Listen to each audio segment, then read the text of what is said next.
حق میں دعا بھی کرنا ہے اور اس کی حفاظت بھی کرنا ہے. لَهُ مُعَقِّبَاتٌ مِّن بَيْنِ يَدَيْهِ وَمِن خَلْفِهِ يَحْفَظُونَهُ مِنْ أَمْرِ اللَّهِ. فرشتوں کے بارے میں ارشاد فرمایا گیا کہ انسان کے آگے پیچھے وہ رہتے ہیں اور خدا ہی کے حکم سے اس کا تحفظ کرتے ہیں. اللہ تعالیٰ نے ان پر یہ ذمہ داری بھی ڈالی ہے، اور یہ ساری ذمہ داریاں اس حیثیت سے ڈالی گئیں کہ ارشاد فرمایا تھا انی جاعل فی الارض خلیفہ.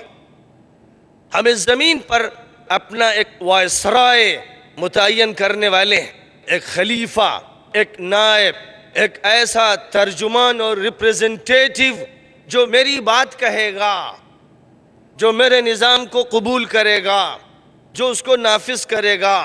فَإِمَّا يَأْتِيَنَّكُم مِّنِّي هُدًى فَمَن تَبِعَ هُدَايَ فَلَا خَوْفٌ عَلَيْهِمْ وَلَا هُمْ يَحْزَنُونَ. یاد رکھو کہ میری طرف سے جب بھی گائیڈنس آئے گی تو تمہیں اس کو ماننا پڑے گا، اور جب تم اسے مانو گے تو پھر یاد رکھو کہ تم بے خوف و خطر زندگی بھی گزارو گے اور تمہیں آخرت میں کوئی رنج و غم نہیں ہوگا. اور اگر تم نے میری دی ہوئی ہدایت کو نہیں مانا، اس سے منہ موڑا، تو سوائے گمراہی کے اور سوائے جہنم کے پھر کوئی چیز تمہاری منتظر نہیں ہوگی.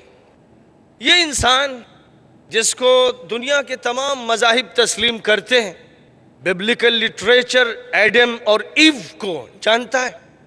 ہندو لٹریچر بھی الگ نام سے ایڈم اور ایو کو تسلیم کرتا ہے، اور قرآن پاک تو بہت وضاحت کے ساتھ آدم کا اور ان سے جس جوڑے کو وجود میں لایا گیا اس کا تذکرہ فرماتا ہے.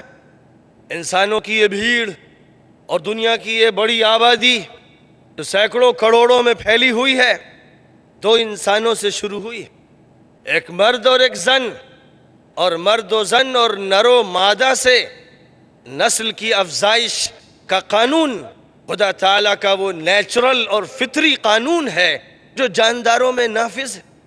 ہر جاندار نر و مد کے اسی اتصال اور رابطے کی بنیاد پر اپنی نسل کو وجود میں لا رہا ہے اور اس کے افزائش کا انتظام ہو رہا ہے. اور نہ صرف جاندار بلکہ جتنی بھی چیزیں ہیں ان کا سسٹم اسی طرح ہے کہ دو اور دو ہیں، دو سے کم نہیں. ایک صرف اللہ ہے جو یکا ہے اور تنہا ہے، واحد ہے اور فرد ہے. باقی جتنی بھی چیزیں ہیں ان سب کے اندر دو دو ہیں. پودے نر بھی ہیں، مادہ بھی ہیں. ایک پودا نر ہوتا ہے، ایک درخت نر اور ایک درخت مادہ ہوتا ہے، اور ان دونوں درختوں کے آپس میں تلقیح کے عمل سے، یعنی دونوں کے درمیان جب رابطہ ہوتا ہے اور پھول کے اندر پیدا ہونے والے زیرہ دانے جب دوسرے پھول کے اندر ہواؤں کے ذریعے، پرندوں کے پنجوں کے ذریعے یا کسی بھی چیز کے ذریعے سے پہنچتے ہیں تو پھر وہی عمل ہوتا ہے جو مرد و زن کے درمیان ہوتا ہے، جس سے ایک درخت پھلتا ہے اور کوئی درخت بے پھل کے ہوتا ہے. جو درخت نہیں پھلتا ہے عام طور پر وہ نر ہوتا ہے، اور جو درخت پھلتا ہے وہ مادہ درخت ہوتا ہے. سسٹم ایسا ہی بنایا گیا. اس سسٹم پر قرآن پاک نے روشنی ڈالی. دنیا نہیں جانتی تھی کہ درختوں میں بھی نر و مادہ ہوتے ہیں. دنیا کو نہیں معلوم تھا کہ بہت سی جو جامد چیزیں ہیں ان کا بھی یہی نظام ہے. لیکن 1400 سال پہلے قرآن نے معجزانہ طور پر اس حقیقت پر سے پردہ ہٹایا اور ارشاد فرمایا وَمِن كُلِّ شَيْءٍ خَلَقْنَا زَوْجَيْن. ہر چیز کو ہم نے دوہرا پیدا کیا ہے، زوج اور جوڑے کی شکل میں پیدا کیا ہے. اس کائنات کو خدا تعالیٰ نے ثنویت والا بنایا ہے. خدا ہے جو اکیلا ہے، باقی ہر چیز 2 3 4 اس کی مختلف تعدادیں ہیں. اور یہ انسان ہے جو 2 سے شروع ہوا تھا اور اس کا قافلہ اتنا بڑھا کہ آج دنیا نہ صرف یہ کہ اس سے خوب آباد ہے بلکہ انسانوں کو کم کرنے اور فیملی پلاننگ کے عنوان سے ان کی افزائش کو روکنے کی بھیجا کوششیں کی جاتی ہیں. جن کوششوں کا یہ نتیجہ ہے کہ یورپ میں، امریکہ میں اور دنیا کے مختلف ممالک میں افزائش نسل رک گئی. بوڑھے ہیں جو مرنے کے لیے تیار ہیں اور جوان ہیں جو بوڑھے ہونے والے ہیں اور بچے پیدا نہیں ہو رہے ہیں، اس لیے کہ فیملی کے غلط نظام کے نتیجے میں مرد و زن کے ملاپ سے بچوں کا وجود نہیں ہو رہا ہے. اور بے حیائی کا ایک ایسا عمل بھی شروع کیا گیا ہے جس کے نتیجے میں زن اور مرد اور عورت آپس میں شادیوں کے نام پر بے حیائی اور بدمعاشی کرتے ہیں۔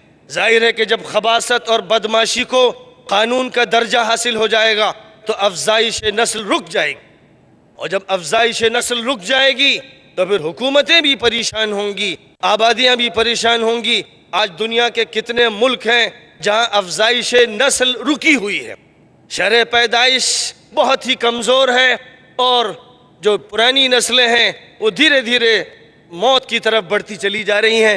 ظاہر ہے کہ پھر وہاں آبادیاں ختم ہوں گی، یا جو آبادی افزائش نسل کے قانون کو لے کے چلے گی وہ بڑھتی چلی جائے گی۔ اس کائنات کے مالک نے اس انسان کو پیدا کر کے ایک سانڈ کی طرح، ایک بیل کی طرح، ایک بدمست ہاتھی کی طرح، ایک چرند کی طرح نہیں چھوڑ دیا۔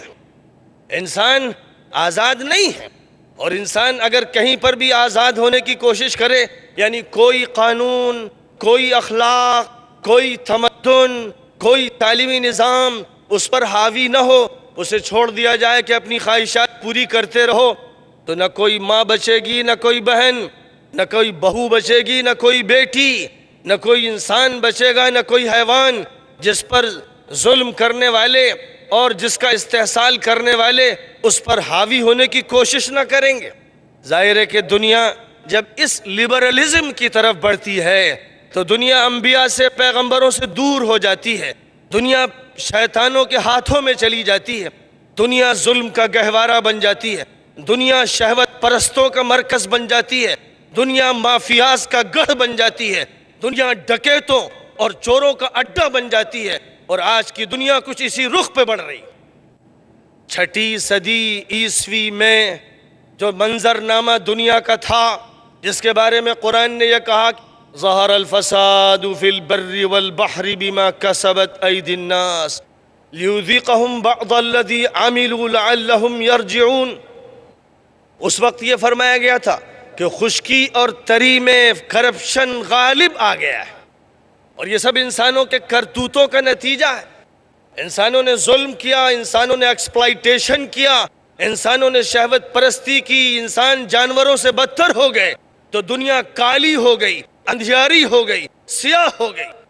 اور جب دنیا کا یہ منظرنامہ تھا تو حرا کے غار کے اندر سے وہ اللہ کا برگزیدہ مقدس بندہ، جس کو لوگ مکہ مکرمہ میں امانت دار اور دیانت دار اور صداقت شعار اور صالح اور نیک انسان کی حیثیت سے جانتے تھے، جس کو جانتے تھے اس حیثیت سے کہ وہ عبداللہ کا بیٹا ہے اور آمنہ کا پوت ہے اور عبد المطلب کا پوتا ہے، جس کو اس حیثیت سے لوگ جانتے تھے، وہ اس غار سے نیچے آیا تو اس کی زبان پر یہ تھا، بسم اللہ الرحمن الرحیم، اللہ کے نام سے جو بڑا مہربان ہے اور بہت کرم فرما ہے، اقرأ بسم ربک الذی خلق، پڑھو اپنے اس پروردگار کے نام سے جس نے پیدا کیا، خلق الانسان من علق، جس نے انسان کو خون کے جمے ہوئے لوتھڑے سے پیدا کیا، اقرأ وربک الاکرم، پڑھو تمہارا پروردگار خوب عطا کرنے والا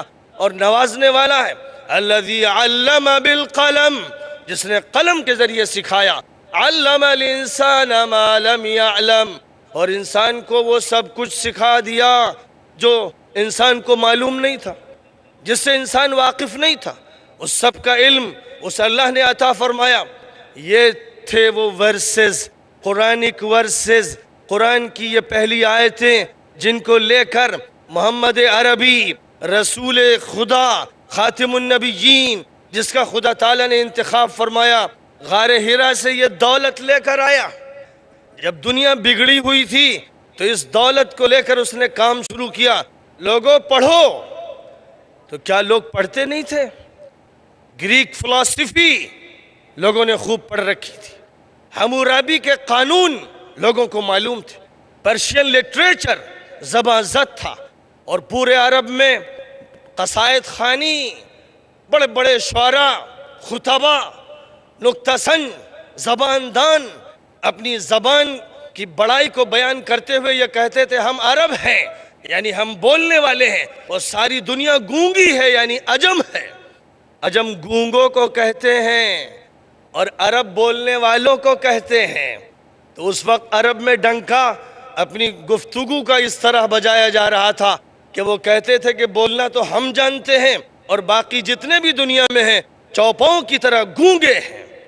جس وقت یہ صورتحال تھی، محمد عربی علیہ السلام نے جب اللہ کا کلام سنایا تو ایسا لگا جیسے لوگوں پر جادو ہو گیا، بولنے والوں کی زبانیں ٹھہر گئیں، تھوڑی دیر کے لیے لگا کہ دل کی دھڑکنیں رک گئیں اور دنیا غور کرنے پر آمادہ ہو گئی۔ دنیا کو ایسا لگا کہ ہمارے گھر ویران ہیں، دنیا کو ایسا لگا کہ گھروں میں شیطانوں کے بسیرے ہیں، دنیا کو محسوس ہوا کہ ظلم نے ڈیرے ڈال رکھے ہیں۔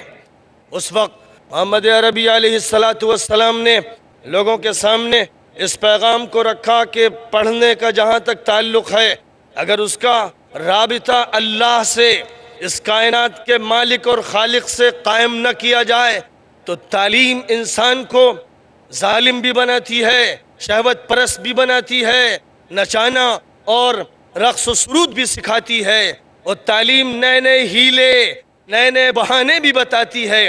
یہ تعلیم ہی ہے سائنس کی جو انسان کو ڈسٹرکٹیو پاور بنا دیتی ہے، جس کے نتیجے میں ہیروشیما اور ناگاساکی پر وہ بم گرائے جاتے ہیں، جس کے نتیجے میں لاکھوں انسان تڑپ تڑپ کے مرتے ہیں۔ یہی تعلیم ہے جو ٹیکنالوجی بن کر غریبوں اور مظلوموں کے گھروں پر بارود کے انگارے برساتی ہے۔ یہی تعلیم ہے جو انسانوں کے اخلاق کو بگاڑنے کے لیے اباحیت کا رواج دیتی ہے۔ یہی تعلیم ہے جو سازشیں کر کر کے فسادات برپا کرواتی ہے۔ یہی وہ تعلیم ہے جس کے نتیجے میں قانون میں وہ چیزیں قبول کی جاتی ہیں جو تمام پیغمبروں کے نزدیک، تمام رشیوں منیوں کے نزدیک، تمام سنتوں کے نزدیک بے حیائی اور فحاشی کی باتیں تھیں، جن پر خدا کا عذاب اترتا تھا۔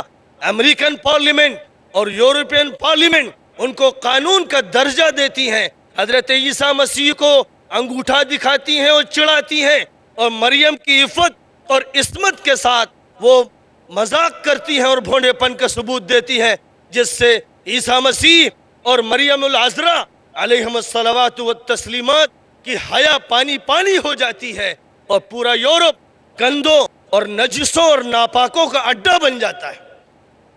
آخری نبی تشریف لائے تو دنیا کے سامنے انہوں نے یہ پیغام رکھا، وہ تعلیم دو جس سے تمہارا بچہ پہلے اپنے مالک کو جانے، اسے معلوم ہو کہ اس سنسار کا، اس آکاش کا، اس دھرتی کا، اس منو کا پیدا کرنے والا کون ہے؟ کون ہے جس نے دماغ میں سیل رکھے ہیں؟ کون ہے جس نے یہ دھڑکتا دل دیا ہے؟ کون ہے جس نے نرو سسٹم قائم کیا ہے؟ کون ہے جس نے خون کے سرکولیشن کو جاری کیا ہے؟ کون ہے جس نے انسان کے اندر سوچنے اور غور و فکر کی صلاحیت رکھی ہے؟ کون ہے جس نے انسان کو سرا سے ثریا تک اور زمین سے آسمان تک اور روح سے مادے تک اور ظاہر سے باطن تک اور معنی سے حقیقت اور لفظ تک اور لفظ سے معنی تک کس نے پہنچنے کی صلاحیت عطا فرمائی؟ انسان کو امتیاز کس نے دیا؟ انسان کو تفوق کس نے عطا کیا؟ کس کا انسان وائسرائے ہے؟ کس کا ریپریزنٹیٹیو ہے؟ کس کا نمائندہ ہے؟ اس پر غور کرو۔ بچے کو جب اسکول میں لو، نرسری اسکول میں، تو اسے بتاؤ کہ پہلے الف سے اللہ سمجھو، اے سے اللہ سمجھو، یعنی پہلے اپنے مالک کو جانو، اور جو مالک کو نہ جانے اس سے زیادہ نادان کون ہے؟ جسے یہ نہ معلوم ہو کہ ہمارا کریٹر کون ہے، جسے یہ نہ معلوم ہو کہ سسٹینر کون ہے، جس کو یہ نہ معلوم ہو کہ اس کائنات کو چلانے والا کون، موت و زندگی کا مالک کون، بیماری اور صحت کا مالک کون، زوال اور عروج کا مالک کون، کون ہے جو گدی پہ بٹھاتا ہے اور گدی سے ہٹاتا ہے، کون ہے جو عزت اور ذلت اپنے ہاتھ میں رکھتا ہے، کون ہے جو قسمتوں کا چمکانے والا، اور کون ہے جو تقدیر کو حرف غلط کی طرح مٹانے والا ہے۔ قل اللہم مالک الملک تؤتی الملک من تشاء وتنزع الملک ممن تشاء وتعز من تشاء وتذل من تشاء بیدک الخیر انک علی کل شیء قدیر تولج اللیل فی النہار وتولج النہار فی اللیل وتخرج الحی من المیت وتخرج المیت من الحی وترزق من تشاء بغیر حساب۔ اے انسان، اے منو، او مینکائنڈ، کہو اس بات کو تسلیم کرو، دل میں